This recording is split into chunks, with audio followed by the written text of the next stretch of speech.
ঈদ মুবারক সবাইকে ঈদের অনেক অনেক শুভেচ্ছা জানিয়ে আজকের ভিডিওটা শুরু করছি। হ্যালো এভরিওয়ান, আসসালামু আলাইকুম। কেমন আছেন আপনারা সবাই? আশা করছি ভালো আছেন। আল্লাহর অশেষ রহমতে আপনাদের সবাই দোয়ায় আলহামদুলিল্লাহ আমিও ভালো আছি। চলে আসলাম আপনাদের জন্য ঈদ ব্লগ নিয়ে। তো আমি চাঁদরাত থেকে ব্লগটা শুরু করেছি। ওইদিকে আমরা নাস্তার সব প্রিপারেশন করছি, যেহেতু কালকে অনেক মেহমান আসবে। কালকে না, আসলে এখন থেকে 5-6 দিন বা 7 দিন মেহমান আসতেই থাকবে। তো তাই টুকটাক কিছু আসলে লাস্ট মোমেন্টে প্রিপারেশন করা আর কি, যেহেতু আমরা আগের থেকে কোনো রকম কোনো নাস্তা প্রিপারেশন করিনি। তো আমরা চাঁদ রাতেই করছিলাম। তো এদিকে আমার ননদ আর আমি মিলে কিছু নাগেটস বানিয়েছি। তারপর এদিকে পুডিং রেডি করছি, কারণ পুডিংটা তো মাস্ট আসলে লাগবেই। তো এখন আসলে সেমাই বা নুডলস তেমন একটা কেউ খেতে চায় না। তো তাই কিছু ইউনিক জিনিস আসলে ট্রাই করার চেষ্টা করেছি আর কি। প্রতি বছরই করি। আর এদিকে চটপটি। আর চটপটিটা আমাদের আসলে মাস্ট করতে হয়, কারণ আমার শাশুড়ির হাতের চটপটিটা আমরা সবাই খেতে খুব বেশি পছন্দ করি।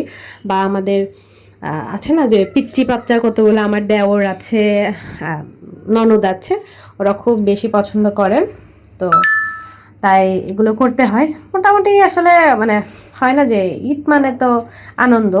তো সেই হিসেবে সবার বাসায় কোনো না কোনো আইটেম থাকে, কোনো না কোনো থাকে। আমার বাসায়ও তার ব্যতিক্রম না, আমার বাসায়ও এটা চলছে আর কি। তো তারপর মানে বিভিন্ন রকম নাস্তাই আসলে বানানোর চেষ্টা করেছি, যতটুকু পেরেছি। জানি এগুলো কাভার হবে না, পরে আরও করতে হবে। তো টুকটাক আর কি, যেমন আজকে এটা করলাম, বা ঈদের দ্বিতীয় দিন অন্যটা করব, তৃতীয় দিন অন্য আইটেম করব, এভাবেই করার চেষ্টা করছি। তো প্রথম দিনের জন্য মোটামুটি আমাদের নাস্তা বানানো কমপ্লিট। আর আমরা চিকেন ফ্রাইও করে নিয়েছি, মানে চিকেন ম্যারিনেট করে রেখে দিয়েছি। আর সকাল থেকে যেহেতু মেহমান আসা স্টার্ট করবে, যেহেতু আমাদের এখানে ঈদের নামাজ 8টা থেকে বা 8:30 থেকে শুরু হবে। তো 9টার পর থেকেই বাসায় মেহমান আসা শুরু করবে, জানি না কতক্ষণ পর্যন্ত থাকে।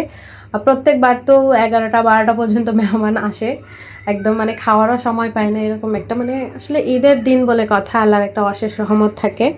আর শরীরে কেমন একটা জোর থাকে, সব কিছু করতে পারি। হ্যাঁ, যেদিন ঈদের দিন খুব কষ্ট হয়, রাতে একদম যখন বিছানায় পিঠটা মানে হয় না যে এমন অবস্থা, যে পরদিন আর মনে হয় না যে আর্লি উঠি, পরদিন উঠতে উঠতে লেট হয়ে যায়, এরকম একটা মানে অবস্থা হয় আর কি। আশা করি এটা সব গৃহিণীদেরই হয়। তো আমাদের চাটখাইতের মধ্যে আসলে এটা বেশি, কারণ আমাদের মধ্যে আত্মীয় স্বজনদের বাড়িতে বেশি যায়, মানে যারা কখনো কারোর সাথে দেখা করে না। বছরে একটা দিন আমরা সবাই সবার সাথে দেখা করি, বিশেষ করে পুরুষরা আর বাচ্চারা তো সালামির জন্য পাগল। আসলে আমরা ছোটোবেলায় এমন ছিলাম। এখন আর ঈদের আনন্দটা তেমন হয় না, মানে সালামি নেওয়ার আনন্দটাই অন্যরকম। কিন্তু হয় না যে সালামি দেওয়ার আনন্দটাও একরকম ভালো, বাট নেওয়ার আনন্দটা বেশি মজার। মানে ছোটোবেলাটাকে আসলে আমি অনেক বেশি মিস করি। আগের মতো তেমন একটা ঈদ ঈদ ভাইব লাগে না। মাঝে মাঝে মনে হয় যে না, হয়তো ঈদটা মানে স্পেশাল কিছু না আর কি। কারণ হয় না যে ছোটোবেলাটাকে আসলে অনেক বেশি মিস করি। তো তাই মনে হয় যে না, বড় হয়ে হয়তো ভালো না, কিন্তু আসলে বড় হয়ে অনেক দায়িত্ব বেড়ে গেছে। তো ঈদের মতোই আছে, বাট আমাদের দায়িত্ব বেড়ে গেছে, তাই আমাদের সিচুয়েশনটা চেঞ্জ হয়ে গেছে।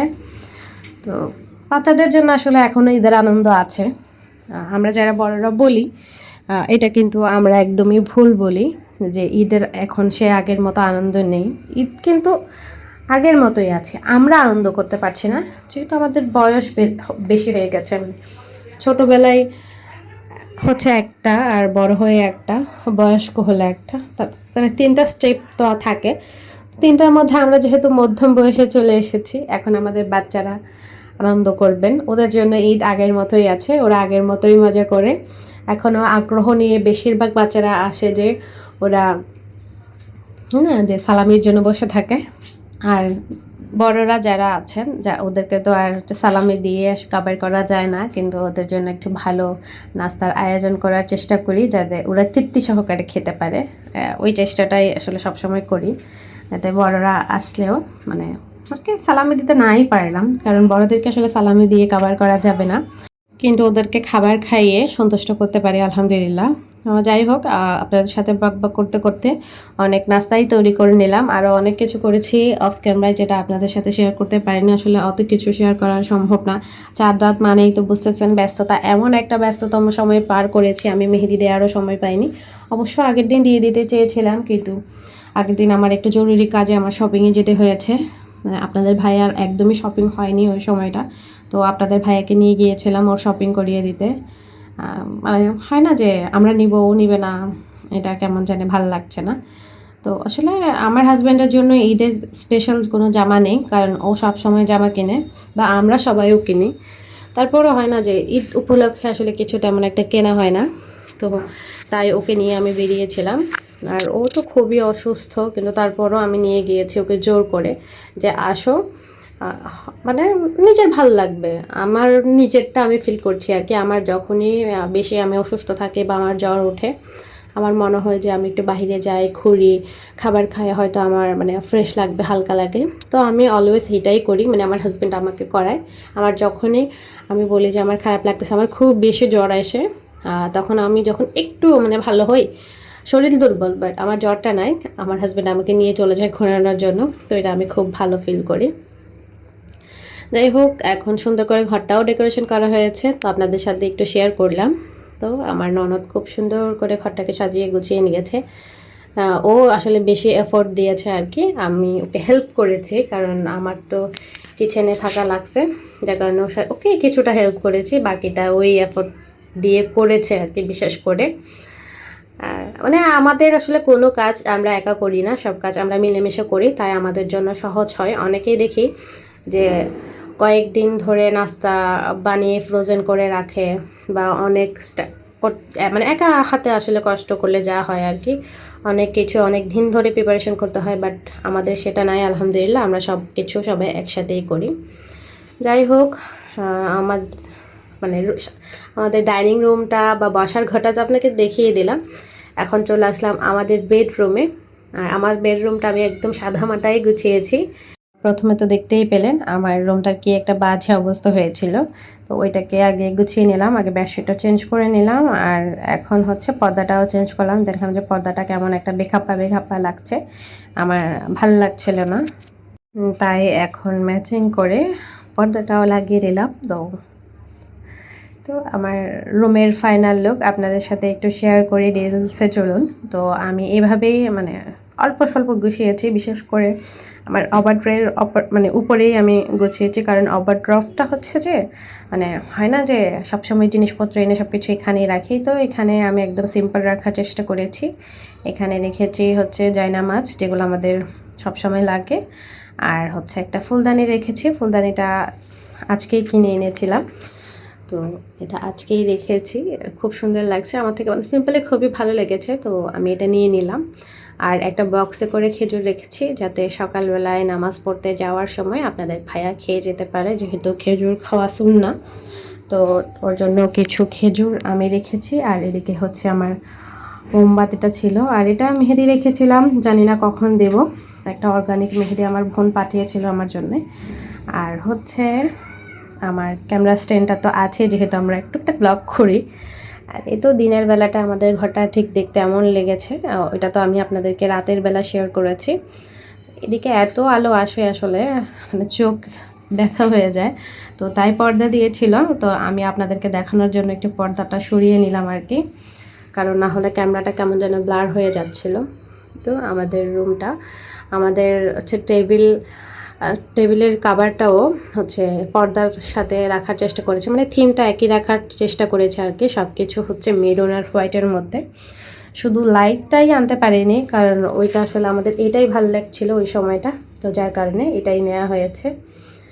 এই তো আমাদের ঘরটা গোছানো হয়ে গেছে, এখন রেডি হওয়ার পালা। আমি গোছল করে একটা নর্মাল আসলে 2 পিস পরেছিলাম, বাট আপনাদের ভাইয়া চেয়েছিল আমি যাতে এই ড্রেসটা পরি, আমাকে বারবার করে বলছিল, এই তো তাই এখন এটা পরে নেব। আমার আসলে এই ড্রেসটা পরা হয়নি, এটা খুব শখ করে আসলে আপনাদের ভাইয়া আমার জন্য এনেছে, যাতে আমি এটা পরি ঈদের দিন। তো প্রথমে তো আসলে পরা হয়নি, তো তাই ভাবলাম যে পরি। পরে পরে এটা পরে ওকে সালাম করব। তো যার কারণে হচ্ছে তো এই ড্রেসটা আসলে খুবই গর্জিয়াস, মানে সিম্পলের মধ্যে খুবই গর্জিয়াস উপর থেকে নিচ পর্যন্ত। আর এই তো আপনাদের ভাইয়া চলে এসেছে, ওকে একটু সালাম করে নিলাম। ও কিন্তু খুবই খুবই অসুস্থ, এত বেশি অসুস্থ, হয়তো ওর চেহারা দেখেই বুঝতে পারছেন। ও এমন একটা ছেলে, মানে ও সবসময় পরিপাটি থাকতে পছন্দ করে, কিন্তু তারপরও ওর এত বেশি খারাপ লাগছিল যার কারণে সে মাথাও আঁচড়ায়নি, মানে কোনো রকম আসলে নামাজ পড়ে এসেছে। তাও মানে শেষ হয় না যে যে 2 রাকাত নামাজ পড়ায় ওই 2 রাকাত নামাজই সে পড়েছে, অন্য কোনো কিছু না। এই তো এর মধ্যেও কিন্তু অনেক মেহমান চলে গিয়েছে, আমি সবাইকে কিন্তু ভিডিও করিনি, বাট ওকে ভিডিও করলাম। মানে হয় না যে ঘরোয়া, একদম ঘরোয়া মানুষদের সাথে ভিডিও করা যায়, বাকিদের সামনে ভিডিও করা যায় না।